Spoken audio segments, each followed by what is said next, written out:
Kumusta sa'yo eh? Magkapo natin. Marami sir. Ngayon pala sir, kanina, may client tayo kanina, kaso di nakapagbansa. Ang kukunan niya sir, tiyo niya, pamangkin siya. Sabi ko, tinanong ko siya kung ano yung kukunin niya sa ilang pagtawag. Tanong ko sa kanya, sabi ko, in-interview ko sir, sabi ko, yung pupang tiyo niyo may asawa. Ang sagot pa naman sa akin si Ryan, kaya nga po kami kukuha ng cellphone kasi gusto po namin malaman na may asawa. Ay, tinatanong ko, may asawa ka po ba? Kaya nga sir, hindi namin alam. Ay, isa lang sagot sa akin, ay ano na sir, medyo parang hindi niya naiintindihan yung gusto kong ibig sabihin. Kaya sabi ko, ang may karapatan lamang po sa dokumento ng tiyo mismo, yung 1 degree sa kanya.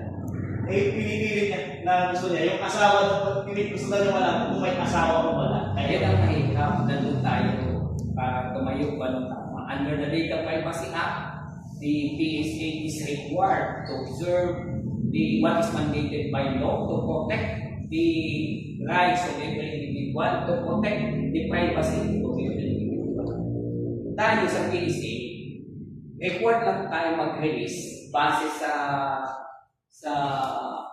Memo Circular number 2019-15A.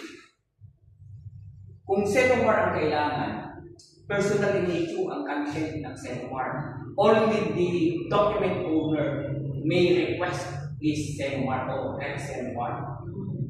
Hindi pwede yung ikuha, minuman.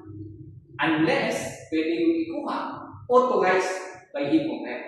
Kung walang authorization, hindi siya pwede kumuha ng CENOMAR, lalo makikita doon kung may pinakasalan pala yung dalawa, tatlo, mabubulgar siya. Yes, sir. Malalantad ang ano naman sa buhay. Yan sa tago niya. Kaya, andun tayo sa PSA na hindi dapat yung makapag-request at hindi tayo dapat makapag-issue sa tao na hindi dapat kumuha ng kanyang document na hindi kanya. Yes, so maging sa birth certificate, we are only required to release document to the document owner. Pwede lang tayong mag-request ay mag-issue kung may ma-request, authorize ng tao may-ari mismo ng document. Yes, sir. At higit sa lahat, dapat ang pwede lang releasean at age 18 years old and above. Kung minor, si parent ang pwedeng mag-request ng document. Paano sa halimbawa sir, kanina, pamangkin na lang yung natitira. Eh, hindi nila ma-determine kung may asawa o wala. Ngayon sir, mayroon pa bang other remedy na pwede sir na makapag-obtain